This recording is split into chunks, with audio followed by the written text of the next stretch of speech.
یہ متع تو اصل میں 1 گھنٹے کے نکاح کو بھی کہہ دیا جاتا ہے۔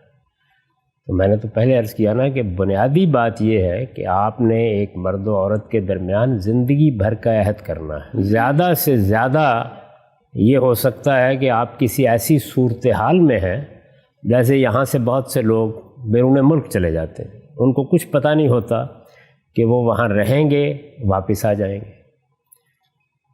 تو وہ اگر کسی عورت سے نکاح کرتے ہیں یا عورت مرد سے نکاح کرتی ہے اور وہ یہ کہتے ہیں کہ بھائی نکاح تو ہم زندگی بھر کے ارادے سے کر رہے ہیں، ذمہ داریاں بھی اٹھا رہے ہیں، لیکن ہو سکتا ہے کہ مجھے واپس جانا پڑ جائے اور میں ساتھ نہ لے جا سکوں، تو اس موقع پر ہم الگ ہو جائیں گے۔ اس طرح کی صورتحال گوارا کی جا سکتی ہے۔ اس میں بھی طے کرنا چاہیے کہ پھر اگر بچے ہوں گے تو ذمہ داریوں کی نوعیت کیا ہوگی۔ یعنی یہ کوئی 2 گھنٹے کے لیے جنسی تعلق کو لیگلائز کرنے کا نام نہیں ہے، یہ بڑا سنجیدہ عمل ہے۔ اسی لیے ہم لوگ توجہ دلاتے ہیں کہ بچوں کو اس کے بارے میں ایجوکیٹ کرنا چاہیے۔ بچے اور بچیاں بھی بالعموم اس کو رومانس کے نقطہ نظر سے دیکھتے ہیں۔ یہ رومانس نہیں ہے، یہ ایک بڑا سنجیدہ عہد ہے، اس کی بڑی سنگین ذمہ داریاں ہیں۔ تو اس وجہ سے اس کو جس طرح اللہ تعالیٰ نے کہا ہے اگر ادا نہ کیا جائے تو پھر یہ در حقیقت اللہ کو اور اپنے آپ کو دھوکہ دینا بن جاتا ہے، اس سے زیادہ کچھ نہیں ہوتا۔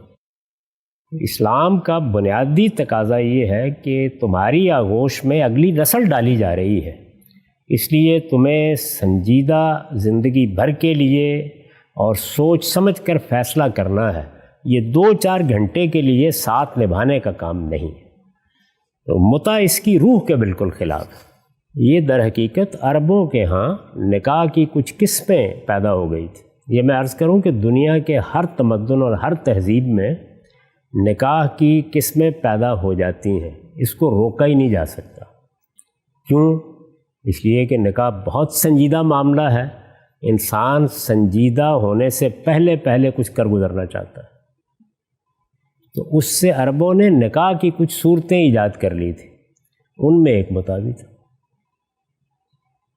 آپ دیکھیے مغربی معاشرے کو بھی ایک دوسری صورت ایجاد کرنی پڑی ہے، partnership, girl friend boy friend. یہ کیا ہے؟ یہ اصل میں نکاح ہی کی ایک کمتر صورت ہے، اس لیے کہ وہ معاشرے بھی یہ سمجھتے ہیں کہ زندگی بھر کا معاملہ تو بہت سنجیدہ ہونا چاہیے، اس کے نتیجے میں آدمی کو کچھ ذمہ داریاں لینی پڑیں گی، دونوں کو کچھ چیزوں کا پابند ہونا پڑے گا۔ تو انسان وہ پابندیاں اس طرح قبول کرنے سے بچنا چاہتا ہے، تو پھر وہ بوائے فرینڈ گرل فرینڈ کے طور پر زندگی شروع کر لیتے ہیں۔